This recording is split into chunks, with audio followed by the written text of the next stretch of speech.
Okay, we're going to get started right now. Hello, everyone. This is April from Chime Technologies. Thank you so much for joining us. I know we're using a new platform today with Zoom, so we may give it another minute or so as people are trickling in. In the meantime, I wanted to thank you guys all for coming today. I have two very special guests today. I have Carl Rizzuto, who has been a realtor in over 35 years. Carl's sold transactions of combinations of buyer sales and listings. He's been a Tom Ferry coach for over 20 years. So we're very thankful to have him here today to kind of walk over, some of the best practices that, questions and stuff that you guys may have regarding listings and, just overall any questions about real estate. Another great person that I have here today is Gary on the line here. He is a specialist here with Geographic Farm, which is also with Chime Technologies, but he will help you answer any questions that you may have regarding also, how to get seller leads or how to, how to improve your listings and dominate your zip code area. So welcome everyone. How are you guys? Good. I'm great. Amazing. Perfect. Well, thank you guys so much. It looks like everyone is trickling in now. So, but you know what? Let's get started. This is going to be recorded. We're also going to be putting this on YouTube later. I encourage everyone here to, ask questions. Again, there's a chat box in addition to a Q&A. We are going to take some of those answers live. And also, we'd love to have the conversations here too. So thank you, everyone. I'm going to just kick it off to Carl. Thank you, Carl. Okay, thanks so much. I am happy to be with everyone. I want to share a lot of information that I am clear will help everyone in growing their business, growing their listing inventory, become even more effective, regardless of where they are within the business. Because I'm clear that there are, many of us, some who will be watching the recording later, that have been in the business a long time as well, and really have nailed it in many ways, but sometimes 2 or 3 additional ideas can be a big help. And also people that are really working with a lot of energy and enthusiasm to grow their business, or may even be new in the business. And it's an incredible industry and an incredible field to be a part of. So I want to share that, and I look forward to moving forward, starting now. So what I did was I wrote down a lot of different things that I believe will help you. And I'm going to ask you to take some copious notes. Some of the information will pertain primarily to those who have listings and want to make them stronger, those who want to get listings, and also those that are simply working with buyers and or sellers. So take some notes. Why don't we get started? One of the first things I wrote down is we want to have the ability to execute a business plan, and we need to commit, and that's the key word, to following the plan we put together and review our plan on a consistent basis. Because what I've seen a lot of people do, I used to do it myself, and then probably about 10 years ago, I began to realize you spend so much time putting together the plan, why don't you review it? So one of the things I'm going to suggest to you is to do what I do. And that is I review my business plan every single week. And I do it only for about 15 minutes, but I have it scheduled for Friday and I have it scheduled for Sunday. The reason being is if for some reason I don't get to it on Friday, I'll spend 15 minutes Sunday morning just going through that business plan. So I want you to be able to execute a business plan, and I know most of you can do that, but secondly, you want to review the plan. Now, what are you looking for? If you're looking to grow your business, it's not enough for the plan to say how many listings are going to sell or how many listings are you going to take. A big mistake agents make is they say, okay, I'm going to take 3 listings a month, or I'm going to take 10 listings a month, or I'm going to take 1 listing a month, whatever the case may be, or I'm going to get 1 listing sold a month. The mistake they make is they don't pay enough attention to their appointment setting goal.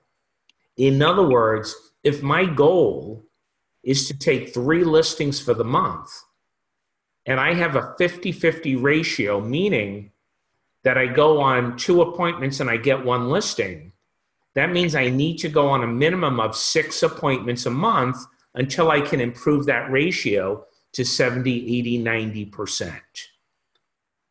So knowing what your plan is going to be vital, but making sure that your plan includes such things as the number of appointments you're going to go on. Those are the things that are going to help you build your inventory. Okay, makes sense, yes?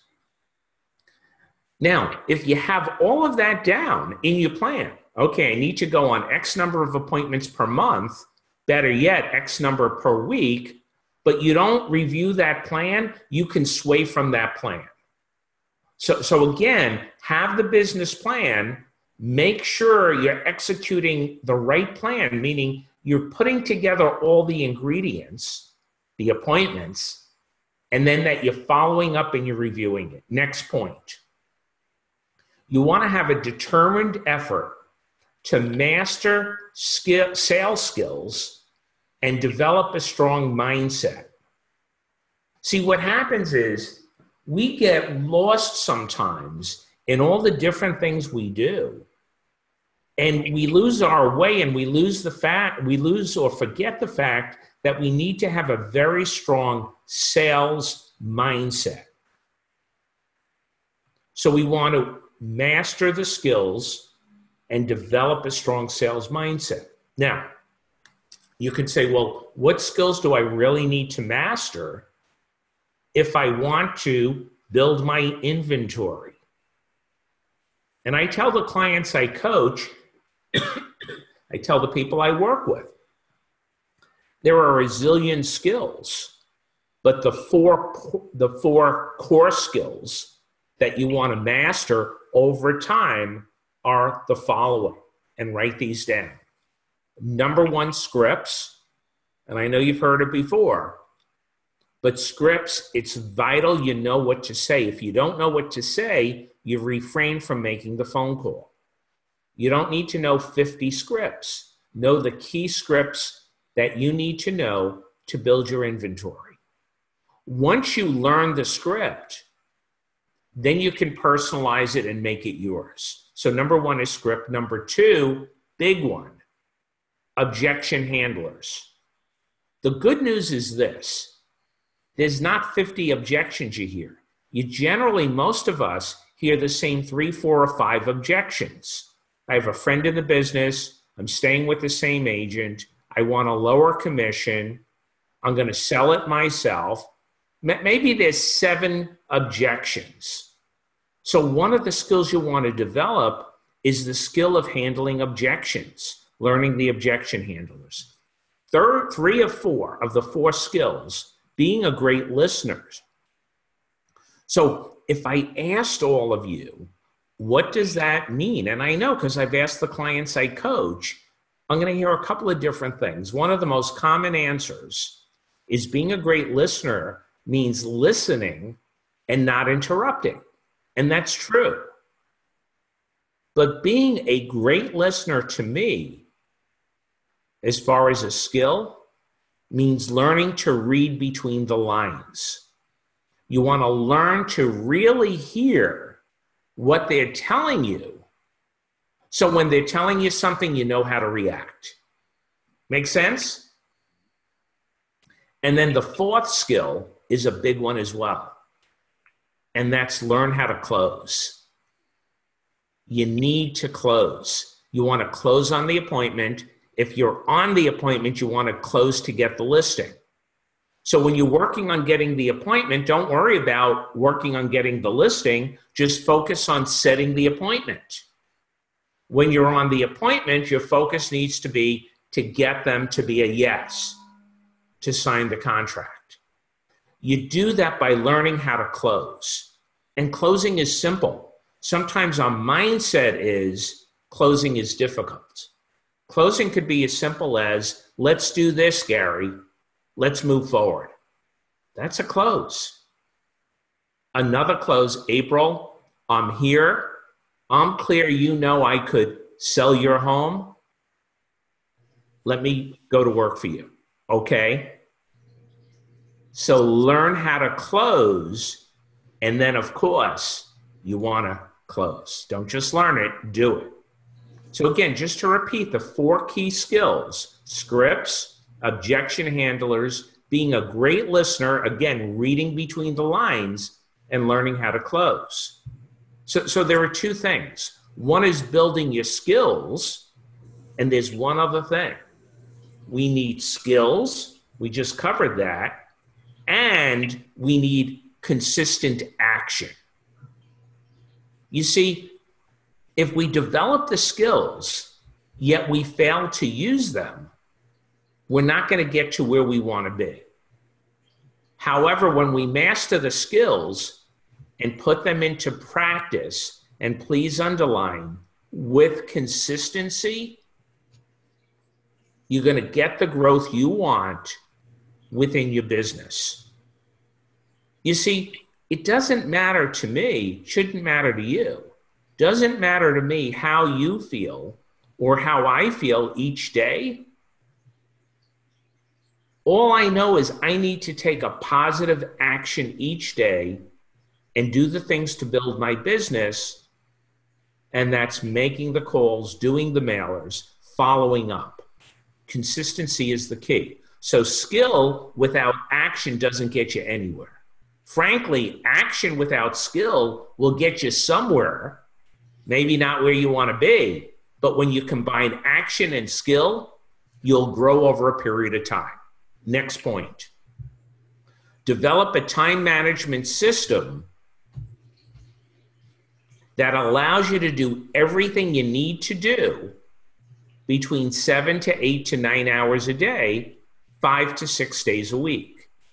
So when you're new in the business, you may have to put a little bit more time in, because it's sort of like if you get in a plane and the plane's going from, I live in Florida, from Florida to California, the pilot's got to give the plane all the gas or the bulk of the gas to get it up in the air.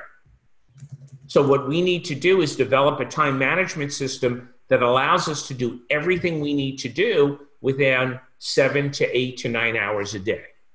Now, next point, and you need to get this one. You want to have a thorough understanding that real estate is a business and it must be treated that way. Real estate's a business and it must be treated that way. So you want to say to yourself, how strong am I business-wise? Carl, what do you mean by that? Well, how do you manage your time? How do I manage my leads? How do I manage my schedule? How do I manage my income? Do I put money into savings? Do I have debt that I need to reduce? How do I manage my income and how do I manage my expenses? And what actions do I take to build my listing inventory ... each day? That really boils down into income, savings, debt reduction, and income comes from being consistent. So one of the things I would suggest is you determine what you really want and then work on it. So there are 4 things that most people have on their list of what they want. So I'm going to share those with you, okay? There are 4 things. You determine what you want. But the 4 things, the 4 most popular answers are health, good health, money, relationships, and time. Health, money, relationships, and time. You determine what you want. It may be all four of those, or it could be one or two or five things totally different. But you need to determine what you really want, and then you need to work towards what that may be. So we spoke about skills, we spoke about actions, we talked about business plan. And in saying that, we said, break the plan down, not only how much you want to do, but how you're going to do it. The mistake we make as agents sometimes is we say, my goal is to have 80 deals, or my goal is to have 20 deals, or my goal is to have 50 deals. What sometimes we miss is the real goal is the appointment. The appointment is what determines the appointment goal that we hit, determines the amount of business we do. Hey, Carl, we have a question from somebody, from Adam. He was curious if you were going to get into maybe some specifics on how Chime can help him with this process that you're talking about. Absolutely. As a matter of fact, we're going to get into that in about 2 to 3 minutes. Perfect. Thank you. Okay, so we're going to be covering that because it's a very, very good resource. So what I put down is we want to have an unwavering determination to achieve the business goals you set in spite of the daily ups and downs in the business. And you never want to judge your career by one day, 1 week, or 1 month. And you want to continue your movement away from unproductive real estate activities. Always move away from unproductive real estate activities. Don't do the things that aren't going to make you money. And what you want to realize is there's 2 aspects of time in real estate. There's production supporting activities and income producing activities. Most agents spend about 70% of their time on production supporting activities. What you want to do is you want to spend 70% of your time on income producing activities and no more than 30% on production supporting. One of the ways of doing that is by having systems and services working for you. So as an example, and this really follows up with Adam's question, you don't want to be going out and buying your own mailing cards and then bulk mailing them out to your client base or to your geographic farm. And the reason being is you would have to spend too much of your time on production supporting activities. So you want to do 2 things. Number 1, you want to find out what investment is right for your business and then get a reputable operation to manage that expectation. So as an example, in sight of Adam's question, when you're dealing with Chime as an example, geographic farming, you're going to be in a position where you can reach out to your geographic farm on a consistent basis with virtually no action by yourself. You see, the goal is to get your name and your message out to the sellers within a specific area without having to put that additional effort in. Now, yes, you could also knock on those doors because that makes it even more powerful. But you don't want to have to think about what the copy is. Oh, should I put my picture on this side or am I better off on this side? You don't want to think about what you're going to say. You want to have someone do that, Adam, so then you can keep your name in front of the public while you could also be doing other things that are going to make you more money. Carl, if I can jump in just a moment, working on the geographic farm and Chime side, it's the time aspect. It's taking away from your other revenue generating activities that makes what most people think of as direct mailing an impossible task, because it takes 10 to 15 hours to put something together. You don't know exactly what to say, who to say it to, or when to say it. And so that's always going through your mind. And then there's not the consistency, because what they'll do is they'll get gung-ho, they'll put something together, they'll send it out for April, and then they get carried away doing other things, and then they forget about May and June, and then they have to start the entire process over again, when the importance of farming is to stay in front of somebody on a regular basis, educating them as to who you are and what makes you different, till the point that they decide that they want to take that next step, which is to find the value of their property or to set up that listing appointment. And that's where we take the weight off of their shoulders. We do the marketing and the lead generation. You shake hands and sell homes. That's the idea. That's really why geographic farming is in place as it is. So, yeah, absolutely. One of the biggest pillars in the real estate business for those who work with sellers is geographic farming. In other words, being consistent. When we spoke about consistency earlier, being consistent and building your name and your reputation. So when someone has a question or someone wants to sell, I had someone just call me, I think it was yesterday, where an area I geographic farm, his wife passed away, and I knew that. I spoke to him a while back, sent my condolences, but he called me yesterday for the name of an appraiser just for the estate. yeah, That's the purpose of geographic farming. it is. And so geographic farming is also part of Chime Inc. now.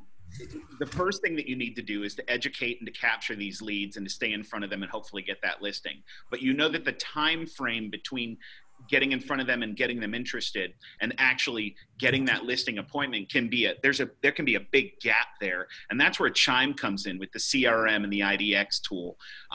It's the ability to stay in front of these people, know exactly where they're at in the process, have something that automatically follows up with them so that you're not making 10 to 15 calls every single day to the same person. You've got something in the background that's sending out the automated emails, or it's sending out the text messages, so that you can focus on the ones who are ready to talk. But this stays and it churns the butter until the cream rises to the top. And then when you have that conversation, that's the next person that you're focusing your personal time on. So I think it's an all-in-one. It's the capture, and then it's the follow-through, because the successful rep, as you know, in your 35 years of doing this, the successful rep is the one who's tenacious and stays in front of them appropriately, so that you're the one that they select when they're ready to make the decision. So Absolutely. The big money's in the lead follow-up. And again, when you have a system in place, you could focus your money-making, income-producing activities somewhere else, where something else is working to also bring you the recognition you need that brings you additional business. Yeah. And a lot of times what happens is someone contacts you to sell their home in your farm, in your geographic area. They may need to sell, but they may also need to buy. Absolutely. Right. Yeah.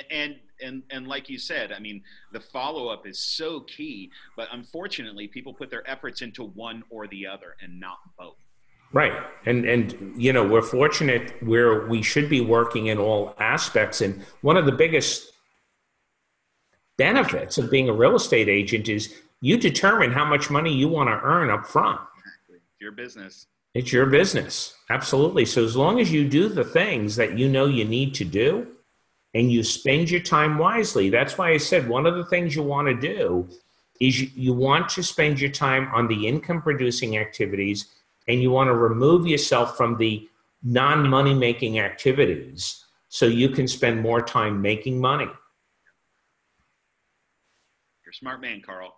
Okay, well, thank you. I don't know, but so I put down what we need to do is we need to monitor our activities every day so we could make corrections.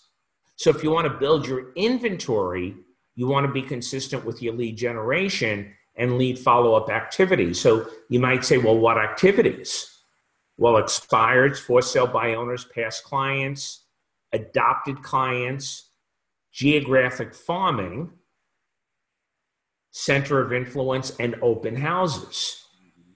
Now, what I like about geographic farming is it's old school, yet it's advanced at the same time.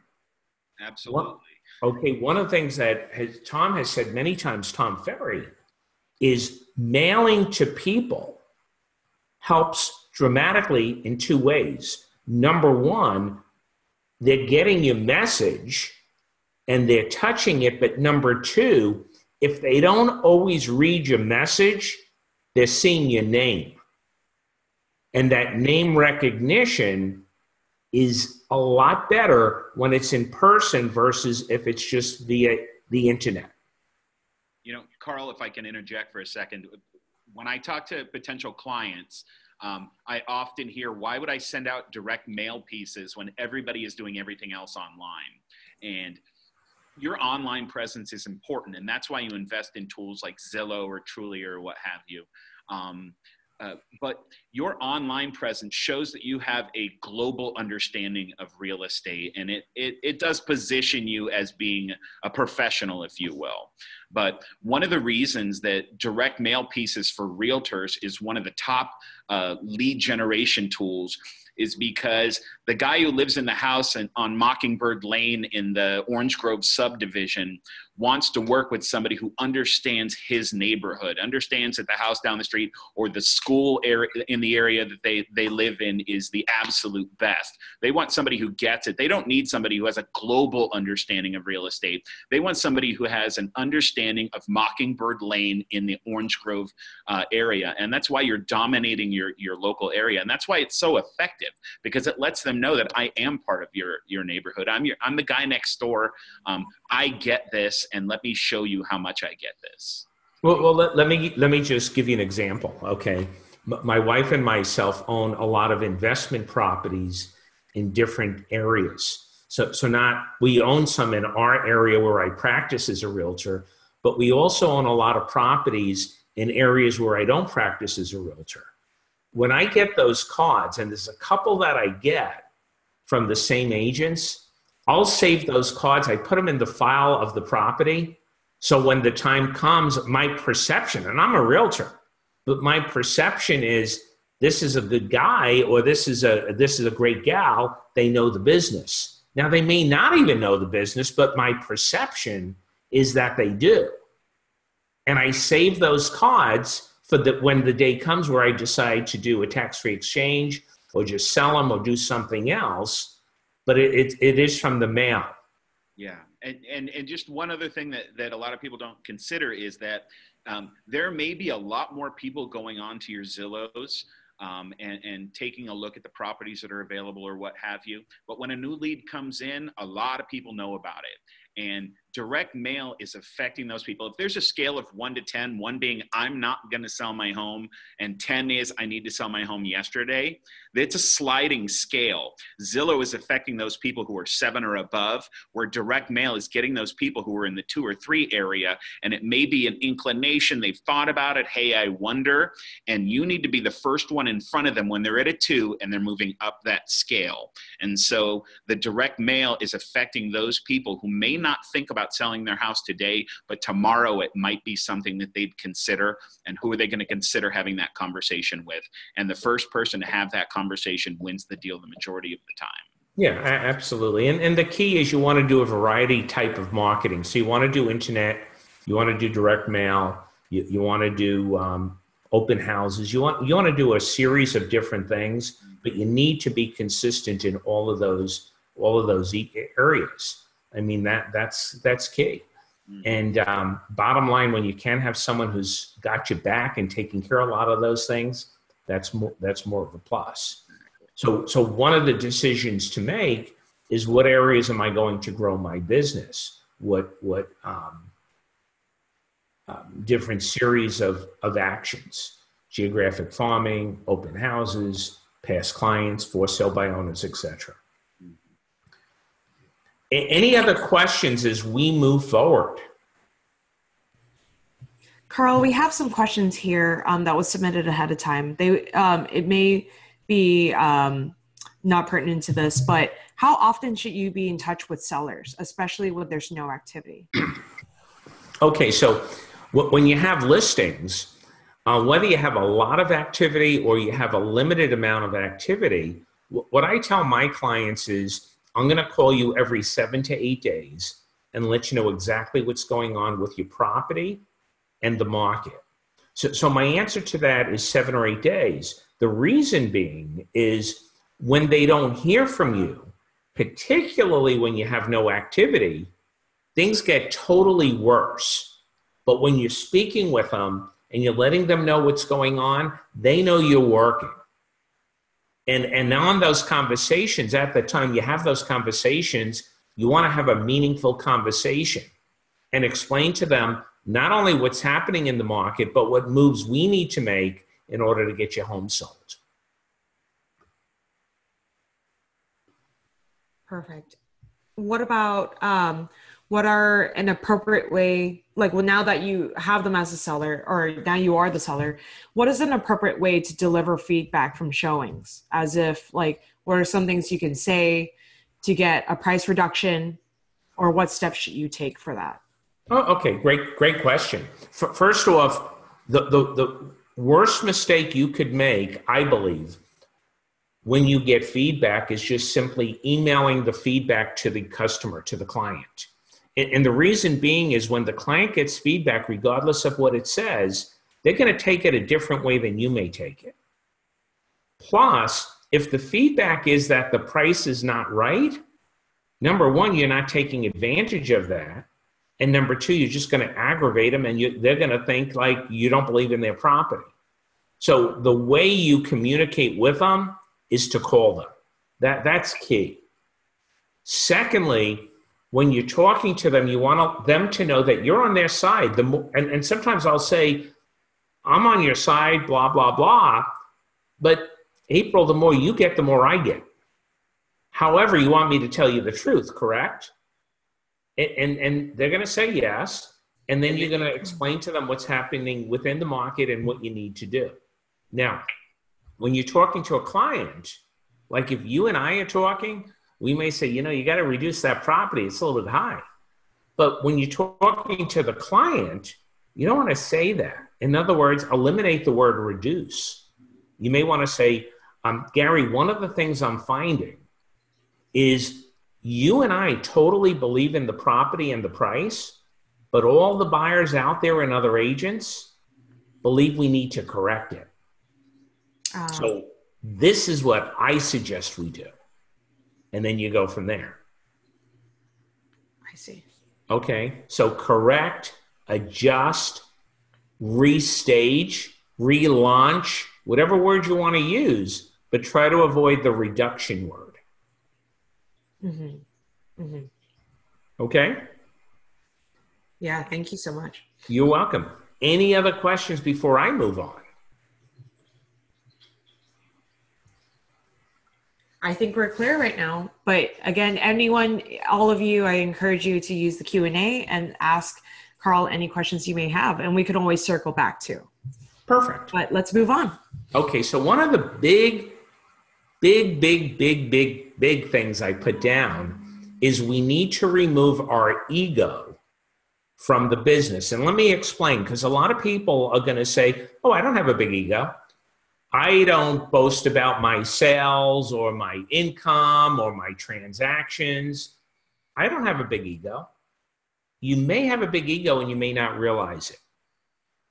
And it could be costing you hundreds of thousands of dollars. A big ego occurs when we need to pick up the phone and call someone, but we refrain from calling them because we think we're going to get a no, or we think they're going to be rude to us, or we think that we're going to feel bad after speaking with them. That's our ego.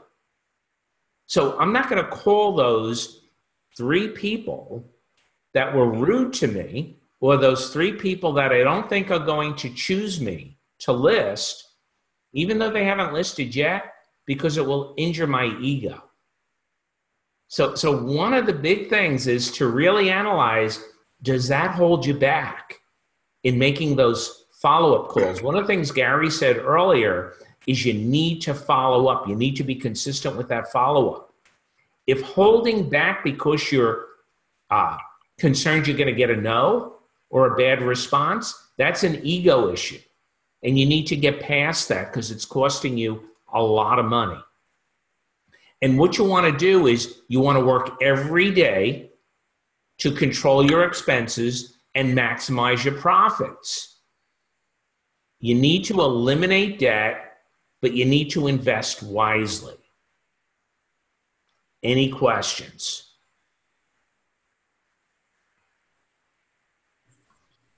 Not at this time. Okay. So how do you invest? You invest in your business. You don't invest, my suggestion is in fly-by-night schemes. Oh, it's only going to cost you one deal a year and you're going to be on all the supermarket carts. Okay, maybe that's good, maybe it's bad, but more than likely, people that are going food shopping aren't going to say, oh, I'm going to call Gary. Okay? The reason being is they're not really looking at that. Same with park benches and different things like that. Supplemental, maybe, depending on your budget. But you want to do the things that are consistent. Internet marketing is fine. And what you want to know is 60% of the leads are good, but they will take time and they will take nurturing. 40% won't be.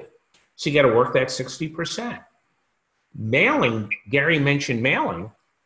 Mailing, I say, don't spend on mailing, invest on mailing, because there's a big difference. You're spending on mailing when you send out a mailer today and then you don't send one out for 2 or 3 months. That's an expense. But when you're consistent with it, then it's an investment. You see what I'm saying? So look at where you want to invest your money, but invest it wisely. When I get a call from my farm, I mean, frankly, in my mind, I'm going to get a listing from it because it's coming from them to me. They got a mailer. They're calling me. Now, it may not be that first mailer. It may not be the second. It may not be the third. But with that consistency, you'll get consistent activity and action. So don't waste your money on things that don't work. Invest your money on things that will work as long as you work them. Makes sense, yes? It does. And if I could interject just quickly, Carl, the consistency is definitely key, but it's also super important to know what to send and when to send it.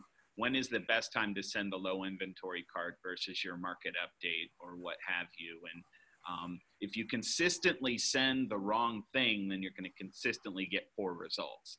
And that's one of the benefits of using a tool like geographic farming is having an account manager that works in your area and knows the best time to promote whatever that is, if it's that mega open house or whatever else you're doing. So making sure you're not only consistent, but the message is the correct one to go out consistently. And again, like you said, offloading that piece so you can focus on your other revenue generating tasks. Absolutely, for sure. So you do want to send the right message. So if you're sending the wrong message, the only good thing is your name is getting there. True. Brand okay, so you're getting some benefit from it, but if you can couple that with the right message, then you're getting, I guess, double the bang for the buck, so to speak. Sure. So you want to make sure what you're sending out is, attractive to your audience. In other words, it resonates with them. The other thing you want to do is you want to have a strong commitment, and this is such a simple thing, and so many realtors get away from this. You want to have a strong commitment to both past clients and your center of influence, and you want to do something about it every day. It could be I talk to 5 past clients a day. It could be 3, it could be 8, but every day you need a strong commitment to past influence. And you need to master the basics. And I'm going to tell you what they are. So we talked about skills. And again, skills were listed as scripts, objection handling, being a great listener, and knowing how to close, learning how to close. Then we said actions, using what you learn. And now we're going to talk about mastering the basics. Here's what they are. prospecting, which includes expireds, FSBOs, geographic farming, past clients. So prospecting, lead follow-up, the big money's in the lead follow-up, negotiating, and having a great presentation. Prospecting, lead follow-up, negotiations, and best presentation. And you want to practice your scripts, your dialogues, until you own them. You want to feel comfortable with getting objections and knowing embarrassment is just part of the process. You want to have a commitment to work hard every day, as we were saying earlier, on money-making activities, and have systems for some of those money-making actions so you can focus on other money-making actions. And the big one is to eliminate the excuses you may have used in the past. I don't have the money. I'm not good enough. Whatever the case may be, they're not going to answer the phones. Eliminate the excuses you've used in the past. Any questions? Carl, what are some of the excuses that you've heard, with your years of experience in coaching that people often say, I'm the only one that can do this, or, I don't trust anyone who can do this. What is your advice on that? That's a great question. First off, with that, I'm the only one that can do it, I would say you're delusional. Okay? And you got a huge ego. I don't mean you, but that's the question. I used to be the same way. I used to think no one can do it like I can do it. And then when I would give it to someone to do, I would master controlling what they were doing. When I finally let go, not only did I do more deals, I had a lot more time to myself, for my family.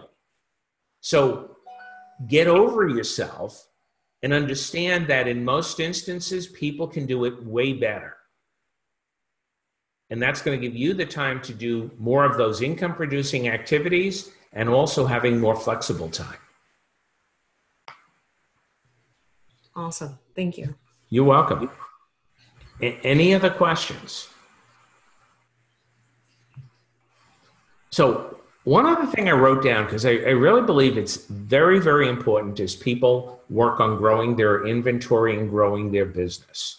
We spoke about the consistency. We briefly talked about the different pillars, obviously for sale by owners, expireds, big ones. Geographic farming, they're sponsoring part of this call, big one. But we didn't talk about limiting beliefs. And what happens is our limiting beliefs many times gets in our own way and either stops us or slows down our growth. And what you want to say to yourself is, and you want to review and you want to work on it. What limiting beliefs do I have that are holding me back? Another way of saying that, as Tom Ferry has said in the past or asked, what old stories are you telling yourself that are stopping you from achieving greatness? So I'll give you a couple of examples. I'm not good enough. I don't have the time. As April was saying, no one can do it like I can. The scripts don't work. Mailings don't work. No one's going to buy from me. I don't know what to say. Those are all limiting beliefs. And what happens is when you have those limiting beliefs, indirectly, it holds you back. So even if you're working on a negotiation and your limiting belief is you're not going to put together the transaction, you probably won't. Versus going in with the belief that you will, because your sales mindset is telling you that. The way you carry yourself and the way you deliver that information, you're going to be working at a much higher level and become more powerful when you're speaking with the people. So look at the limiting beliefs you have and then work on getting rid of them. One way is just writing them down on a piece of paper. And then when you're done reading it, making sure you didn't miss anything, and then burn the paper in front of you. Get rid of those limiting beliefs, because the limiting beliefs can hold you back. No one wants that. Okay, so any other questions we have from anyone that either sent in questions or that is on the line now? April? No, we actually answered all the questions that was sent in earlier. Okay. We have a question now from Matthew. Regarding limiting beliefs and ego, how do you manage both so that you do not have extremes either side? Okay, excellent question. One of the things I would say, Matthew, is you want to start every day at zero. That's a great way of eliminating the ego portion of the business and recognizing whether you have 20 deals pending and 50 listings, or you got one deal pending and one listing, or no listings. Start every day at zero, as if you have nothing. And then work to make it a powerful day. Secondly, have a purpose for the day. Every day have a primary purpose. So as an example, today I have a listing appointment in my farm, or today I got a listing appointment that's an expired. I'm going to get a listing from it. That's a purpose. Purpose is I'm going to negotiate the Jones deal today. Have a definite purpose and don't give up on that purpose. When I started in the real estate business, I was like 20 years old or so, 19, 20 years old. And I tell this to people quite often. I didn't even know how to spell real estate, let alone sell it. But I had a very strong drive, and my limiting belief was that I can accomplish anything I put my mind to. And what I focused on was setting appointments. And what my motivator was, I could not pick up my date, which was my wife now, on a Friday night unless I had an appointment already set for Saturday and one set for Sunday.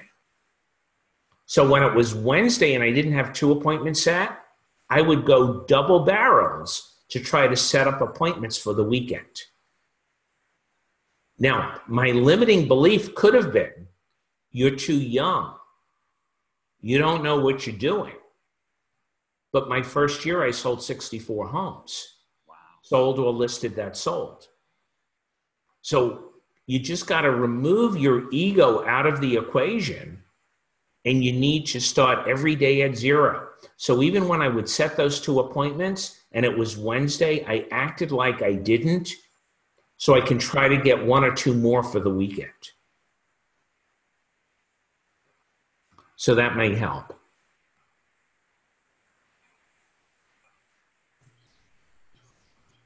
I see April reading. Any other questions on the screen?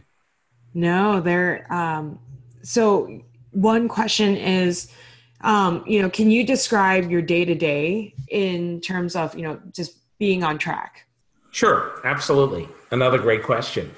I have a daily schedule that I follow, and I've been using a schedule for probably about 15 years. Now, one of the things you mentioned, that I coached for Tom for 20 years, I may have miswrote the bio. It's about 10 or 12 years, just right after Tom started the company. However, I was coached by Tom 10 years before that when he was working for his dad.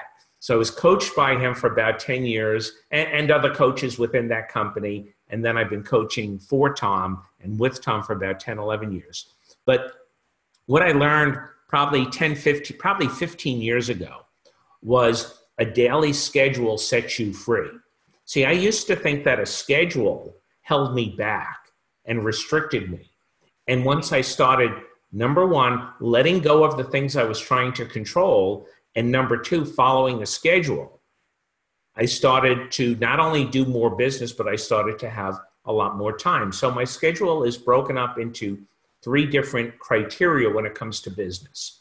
Number one, I have what we call green time. It's called green time because it's money-making time. So typically I'll say this, I role played 7:30 every morning for 10 years straight. Then I jump on the phones at 8 o'clock, and my first segment of time was my telephone time. And that ran from 7:30 role play to 12 o'clock. So I do role play, then I do 2 hours to 2.5 hours of lead generation, lead follow-up, and then still do it today, whatever other calls I need to make, whether I got to call geographic farming for something real quick, or I got to call my CPA, or I got to call 3 of my clients to either negotiate a deal or change a price or whatever the case may be. So I try to get totally finished green time with the telephone by 12 o'clock. So that's my telephone time, my green time. Yellow time runs 12 to 3. That's my administrative time. And that's where I'm looking over a CMA for a listing appointment, working on something for our team, maybe planning a coaching call, something like that. And I typically do those on Saturday, but yellow time is my administration time. And then I do all of my appointments, which is red time, hot time, at 4 o'clock and 6 o'clock. So sometimes 3:30, sometimes 6:30, but 4 o'clock and 6 o'clock. And that's my schedule. So telephone time, administration time, and then finally appointment time. Now, occasionally someone will say, could you meet me at 9? I always try to get it back to that appointment time. 99% of the time I can, sometimes I can't. But normally I'm on my schedule. And then I'm done for the day. Thank you, Carl. That's really good advice. I know that, most of the times, and agents can also agree with me that, you get distracted by just checking your emails every day, and then you realize you've done nothing at all. So, blocking your time, and I know a lot of people have mentioned this too, is blocking your time is extremely important for that. So. Absolutely. And that lead generation time is really the engine that drives your business between what you're doing with the internet, what you're doing with the mailings, your follow-up and your lead generation calls. That's how you're going to grow your business. And it doesn't matter, again, as I said earlier, that you like doing it or you don't like doing it. It's part of the job. That's how you grow. And you got to have a schedule. Perfect. One more question.